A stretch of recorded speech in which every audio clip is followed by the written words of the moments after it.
Welcome, everyone. It's the Your Little Castle Show. We get to talk to experts from all walks of life. Has anybody ever been in a building since First, I'm just going to introduce Petey real quick here because Petey is a guru. If you've ever walked into a building since, when did they first start using the traditional drywall that we now have? Well, traditional 4x8 and 4x10 sheets. These things are big.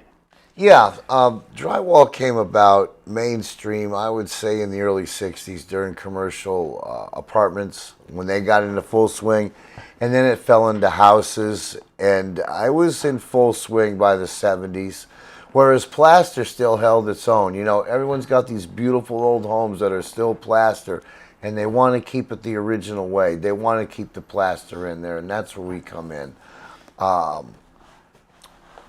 But since the 60s, is that what you're saying? Because, I mean, houses have been in America since, what do we say? I guess we had log cabins back in the 1700s, late 1700s, 1800s. Sure. But anyway, we're looking for an expert to come in and talk about plaster and drywall. And there's a transition there is what you're kind of saying. Yes, sir. It's been plaster for the longest time. Then drywall came into the scene. I want to say full swing mid to late 60s during the boom of apartments. You know, they started using it there to cut down in cost because, yes, it is cheaper than plaster.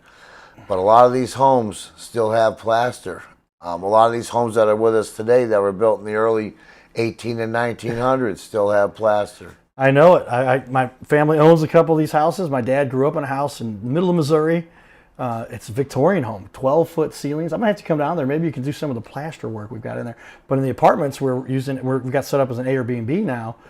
I couldn't find a way where to put the hole to hang a picture, right, or to hang the TV. And you had it's essentially, what do they call it, lath and yeah. You got well, with plaster you have wooden lath. It's 1-inch pieces of wood that go across the rafters throughout the whole house.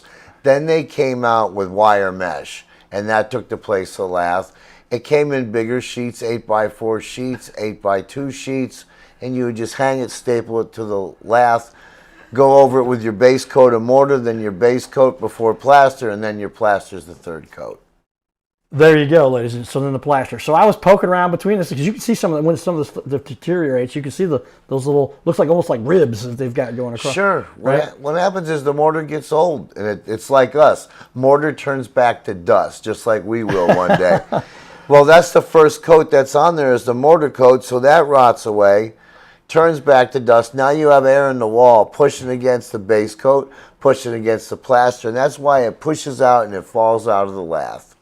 Out of the lath. And lath is the wood, yes, Latin sir. for lateral something, whatever. That I don't know. Okay, but plaster and lath, and now drywall. So S&S drywall plaster, S&S drywall and plaster.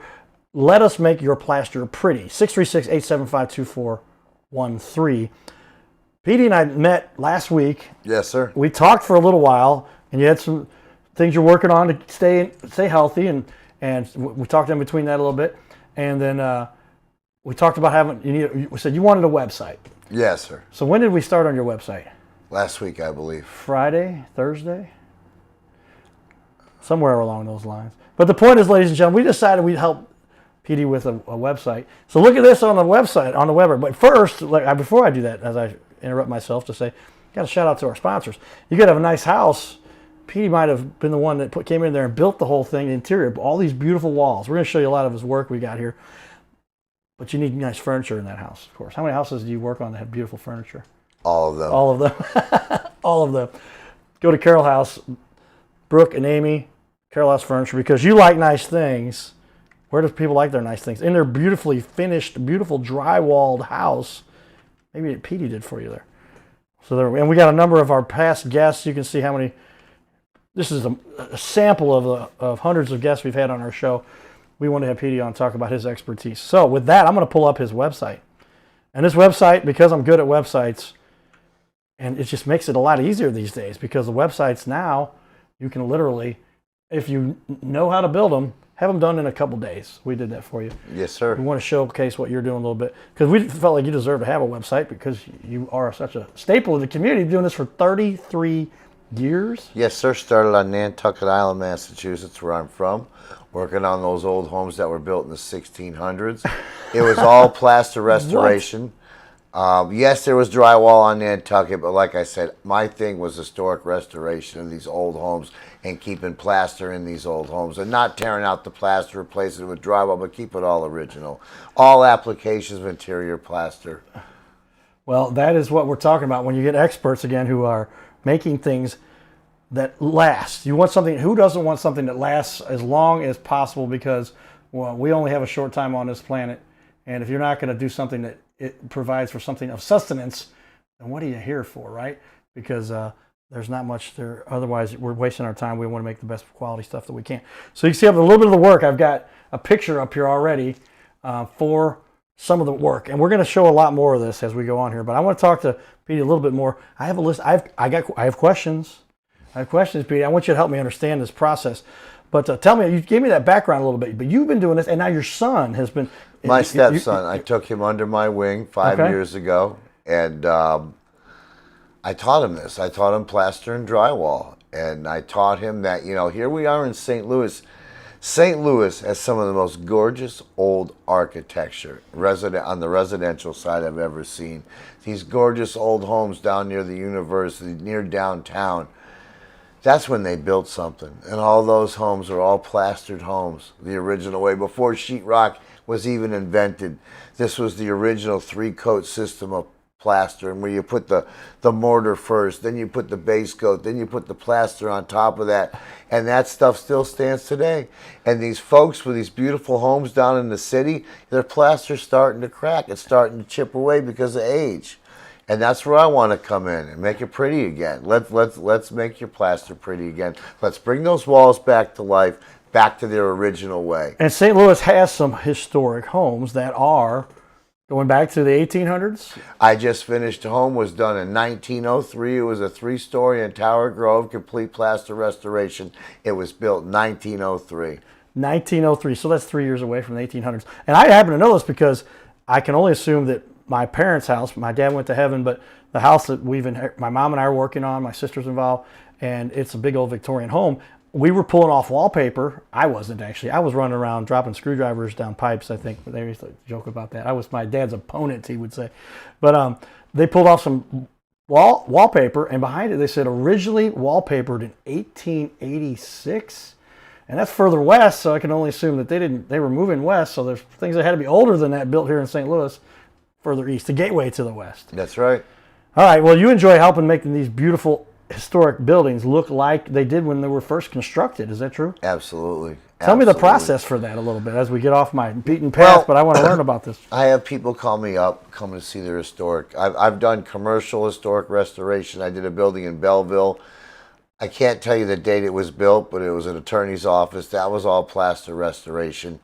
And basically what happens, you know, people notice, hey, what are these cracks in my walls? Why are my ceilings and walls falling off? What is this stuff? And like I said, you know, like time takes its toll, and time turns that mortar back to dust. It creates air in the wall, and that's what's causing your walls and ceilings to fall out. So what we do is we come in. If this is a house where you're living in, we also specialize in contain restoration, where we'll build plastic walls. We'll contain the wall so no dust gets anywhere. We'll take out the old, and we'll put in the new. You know, your first coat of mortar, your base coat, your second coat is your base coat before the plaster. Then your final coat is your veneer plaster. And we just want to bring it back to life and make it pretty again. Making America pretty again. I like making your plaster pretty again. Make America beautiful again. Make your house beautiful again.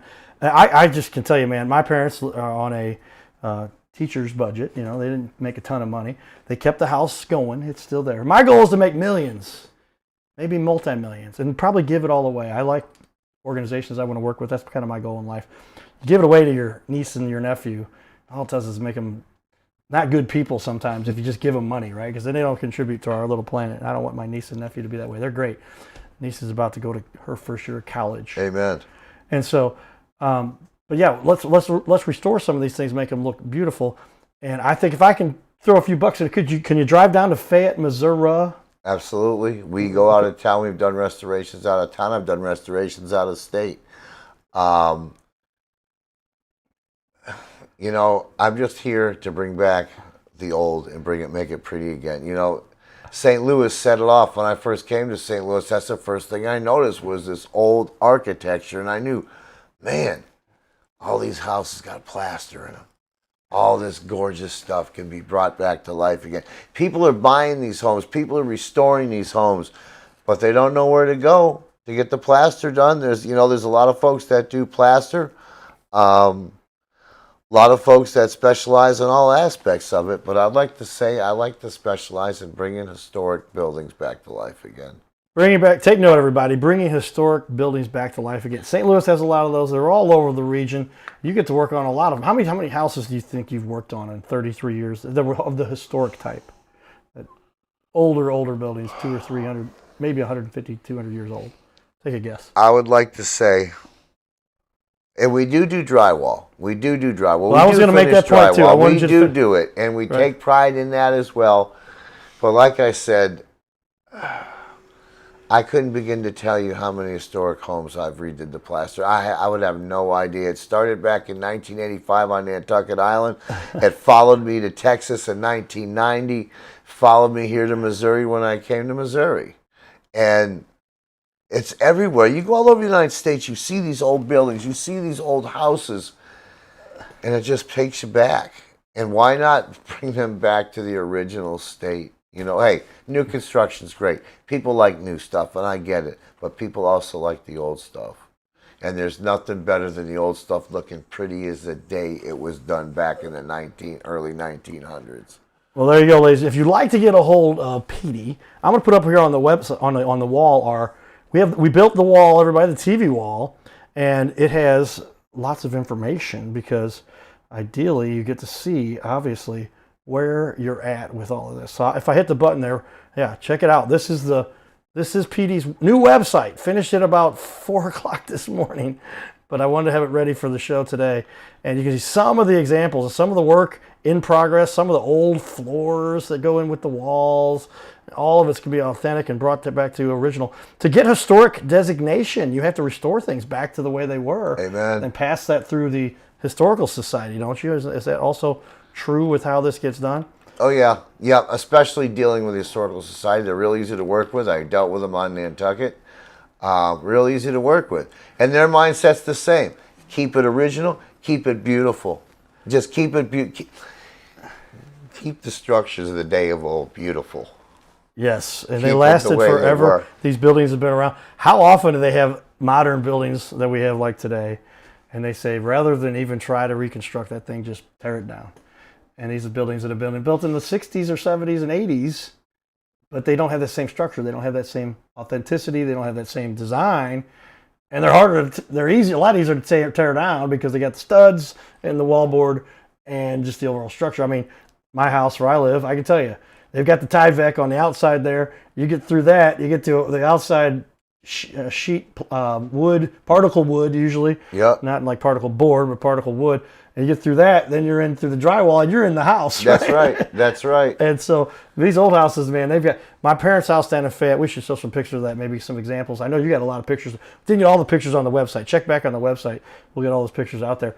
But inside my parents' house it has brick walls. Is that normal? And then plaster put on top of it? Is that how that works? Well, what they do, and you know what? You see this in the old 2-bedroom, 1-bath bungalows down in North County. They're brick on the outside. Then you go to the inside where the walls will fall apart. It's another coat of brick.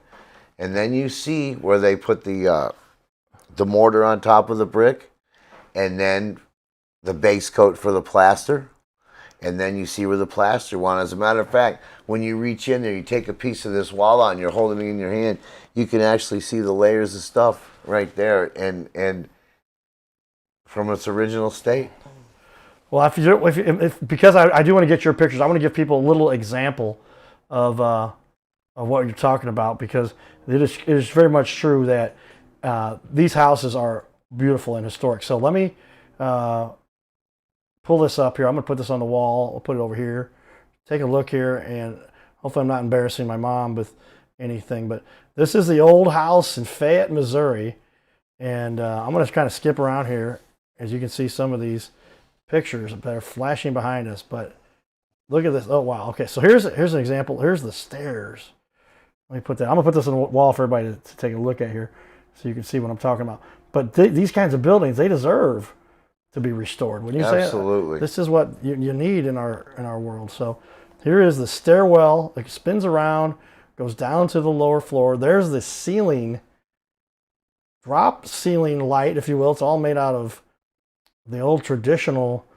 There we go. So now you can see we're down the steps, and that's all plaster on the left, and plaster in the middle, and plaster and some wood floors, right? Yes, sir. Does this kind of bring back some memories? Do I run into? This is what's for my sister's wedding, and here is the dining room. All those walls are. It's all plaster. Plaster. That's all Is that plaster. True? There's the parlor, they called it. Yep. All plaster, and just. These are the kinds of houses that we need to restore. Is that what you're trying to say? Oh, look, I should have just left it right there. Absolutely. And there's St. that glass, Louis is full of them. A glass above the door. Oh, yeah, the old stained and glass here's the throughout library. some of these old houses. But I mean, yes, sir. This is what you're talking about? We've got a lot more of this that we need. That's just what I'm talking about. And I mean, look anywhere around in the city of St. Louis, and it's everywhere. It's everywhere, that beautiful old architecture. And you know what? St. Louis, I would like to say, is one of the nicest architectural cities when it came to the building of houses in the early 1900s, late 1800s. Okay, so and at one point I think St. Louis was the second largest. I'll make that point here, everybody. They weren't the first, they weren't the fifth, or the fourth, or the third, but they were the second largest. See, we got our Blues going on. St. Louis Blues and Cardinals. Second largest city in the country. A lot of people lived here. Back at that time, I think there was around 30 million. Now we're up to like 330 million, continuing to grow here. But we were kind of the center of the world, if you will. The 1904 World's Fair. What kind of an impact did the 1904 World's Fair? There was so much that was brought here for that fair, and then they reusing those things. Like the bird cage was the originally used, and I know the St. Forest Park was kind of set up originally for the 1904, and all those historic buildings, homes are built around there. Yes, sir. Tower Grove, Central West End. Yes, sir. Is that what you've worked on some of these? Yes, sir. Matter of fact, we just finished one in Tower Grove, a three-story brick home, complete plaster restoration. As a matter of fact, on my website, you'll see a picture of a staircase that's taken down to where the wooden lath is just exposed.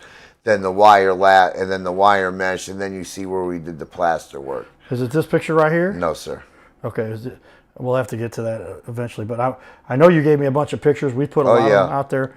And tell me if I'm scrolling down. Do I see them here? Is it on? Is it any of those? Yeah, it's right there where it says Plaster Solutions. Yes, sir. That was the wall. We tore that all out, and when it was all said and done, it was all redone, matched the original staircase. Wow. Okay. Yeah, you can see. Right there. There's that lath you're talking about behind you. Knocked down right to all that old plaster is peeled back as far as it would come out. That whole wall came apart. Wow. Okay. And you're digging in there to fill that all in? Yes, and sir. There's an after picture I know that you sent me too. Yes, there is. There is an after picture of that staircase. And the finished product for that. But we will be updating your website. So go out to Petey's website, if you will. It's S&S Plaster. Let me put that up for everybody. S&S Plaster, or the short way of saying that is Sans Plaster. That's we right. noted that we got the domain for you the other day. S and letter A and D S, or that spells Sans Plaster.com. It actually forwards to the full one website. I got you another domain. Sans Drywallplaster.com is where you'll land. You can see a lot of this work. Beautiful stuff you've got out there. A lot of work. I mean, all right, let's talk a little bit more about the drywall, because that's more of what people have in our traditional homes. That is correct. Right? I do a lot of drywall repair. I do a lot of basements. Okay. I do work for a particular contractor out in Chesterfield. I do a lot of his basements. Okay. That's all new drywall finish, and we're happy to do it. Hey, we take just as much pride in the drywall as we do our plaster. Well, but there's just so much more involved with plaster. And when you call the phone, I'm going to answer the phone. I'm going to come out to your house myself. I'm going to look at it. I'm going to do the work. Me and my stepson in our hands, we're going to come and we're going to do the work. We do one job at a time. We take our time, and the end result's a pretty thing. That's what we like to see. Now I'm going to show off a little bit of that work too, because those were some of the more recent pictures you sent me. First off, we'll put up here. What I can do here until we get the gallery set up. You can go open. Let me see. I'm gonna right mouse click. That's an embedded image. Translate. We'll come back to that one. But down here, I saw I could do that. You can go, open in a new tab. And this one here is the one I wanted to get for everybody. Open in a new tab. That's what we did with that previous image. So take a look here. Tell me, this is a heck of a ceiling. That house in itself had over 29,000 square feet of sheetrock. That right there is the living room. It was about 60 feet long a ceiling just for that living room. The house was 8,500 square feet, I believe, over 29,000 square feet of sheetrock. Took over 1 pallet of drywall mud to do the whole house. Me and my stepson did that by ourselves in about 5 weeks. You and your son. Me and Sethy did that by ourselves. Did the whole thing. Take a look at this, everybody. I want to put it back for everybody. That's a whole lot of work, and that's just one picture. I'm getting the floor there. Let me zoom that up and go to the top part. Look at that ceiling. You've got to have a heck of a scaffolding. A lot of the ceilings in that house were trade ceilings and vaulted ceilings of all different kinds of shapes and designs. It was you know what? As much as I love plaster, that particular house to finish the drywall in that house, I truly enjoyed it. Well, and I enjoyed that as much as I would a complete plaster restoration job. I really enjoyed that house. It was a good house to do, and I enjoyed it. Well, let's talk a little bit more here as we continue here. I've got we'll open this one up in a new image because a new tab, if we will, and I'm putting this up for everybody. And there it is. But look, so is this kind of an attic you got going on? Yes, that's all fresh plaster on those walls. Okay. I was brought in. That's the 3rd floor of that 3-story brick in Tower Grove I did. The 3rd floor, it had particle board. It had that wood panel up there. It was terrible. We ripped all that out, and we plastered the whole entire 3rd floor. We put an all new corner bead. We put an all new mesh and lath where we needed it, and we replastered the whole thing. All right, we could show a lot more work here. Petey has done some incredible stuff, and we've got just a small smattering of his pictures out there. He was texting them to me as we met last week here, and I said, send them at this resolution, and we'll get them out there. They look pretty good. But check out his website. And with that, I want to talk about, I'm always about, let's talk a little bit about the financials with regard to like a cost analysis. When somebody gets this kind of work done, you're not just improving their living quarters, you're improving the value Absolutely. Of their house. Because it's in a all dramatic original. Fashion. I'm keeping their home all original with plaster. Okay. You know, there's too many times people go into a gorgeous old plaster house, they'll rip out the plaster walls and hang sheetrock and drywall it. No, keep the plaster, original plaster the same. You know, redo it, bring it back to its original shape and form. Now, granted, plaster's more expensive than drywall. Yes, it is. I can tell you this. I'm not going to be the cheapest bid out there, but this is what we specialize in, is plaster restoration. I'm not the most expensive, but I'm not the cheapest. And like I said, my family's going to come to your family's home and make your plaster pretty again, and fix your drywall if it need be, or put in that new basement, or whatever it's going to take to make the value of your home rise, make you happy with the finished product. That's what we're about. Well, that's what we're talking about. You can see there's Petey and his son standing in front of your guys' truck. The same truck you pulled up to our studio last still week have it. When you were talking to us about how we're going to set this all up for you. And that's what we'd like to talk about. If you would emphasize, we got almost through our first half hour here. We're probably going to record 1 half hour here today and have you come in later this week or early next week and do another half hour with you, because you've got so much good information here to share with people. But as we finish up this first half hour, what is the one thing that really sets you guys apart when you break it down for somebody? Because what you were saying to me before is one of my favorites. Because people like to save a few bucks, cover up the plaster, put some drywall and some studs, and that to me is the cheaper way to go. Yep. And cheap, my dad would say, I'm going to look at the camera for this one. Cheap gets very expensive. How do you explain that in this particular scenario? Because if it had the original, when you go to sell the house, they go, you had original plaster behind this, now it's all dilapidated. Well, that'll depreciate the value of the house if they see it, yes. which they might if they decide to tear out. And it's then undone. It's not to the high level. It's the old torn out and decayed. Well, if you just would have replaced it to what it was, it cost a little more, but it's going to give you a lot more better value. It'll keep when you the sell value of the home. It's an historic residence. Right. It keeps the value of the home. So you want to sell that thing for $200,000 or $300,000. Now you can only sell it for $30,000 less, but you saved $3,000 in work. And a lot of people think, to come in and fix your plaster is not as expensive as you think. It really isn't. I'm not gutting your whole house. I'm not ripping out every wall. I'm fixing what's broke. I'm making pretty, which is now ugly. There you go. Make it pretty from something that he will take it from the ugly state and make it into something pretty. And Petey, as an expert, was doing that. Now you really help me understand what it is that sets you apart. And that is, I would imagine, tell me if this is the case, a lot of your drywall guys are like, I don't know how to do a restoration from old plaster. Right. That seems to be more work to me. I can lay, and we get on to the next job faster, and we can get going and just throw up some 2x4s, get your 16-inch studs, and slap some drywall on there. And I'll give you an on to the next, but they don't want to do that because it takes more time. You're saying do it right. I'll give you an example. Had a customer I did some work for, owns apartment buildings. I came in, was going to redo all the staircases, both the rear and front staircases. The plaster was all breaking out of the ceiling and cracked and whatnot. He had another person come in. They ripped out all the old plaster. They hung sheetrock, and they taped and floated and they painted it. And when he told me how much, when he told me the cost for that, he says, what would you have charged me to fix the plaster? And I told him the cost. I says, I'll be up front. My bid would have been for this much money. And the customer says, man, I just paid a lot more than that, ripping out all this old plaster to hang all new sheetrock, to tape, float, and finish it with drywall mud. I said, not only did that, you took away from its originality, number one. And number two, I wouldn't have ripped all this out. I would have fixed these plaster walls. I would have taken out the old plaster. I would have put in the new, and I would have done it right, and I would have saved you a lot more money, as you can see. And kept it original, historic value there. That's right. Oh, boy, they just try to save a few bucks and cost themselves. You can't ever go back to a historic building after you've When he goes and sell that, I'll promise you, the first thing I'm going to see, when they walk through all those apartments, they say, gee, is this all original? I see sheetrock. Because anybody knows construction, they can tell sheetrock from plaster. Right.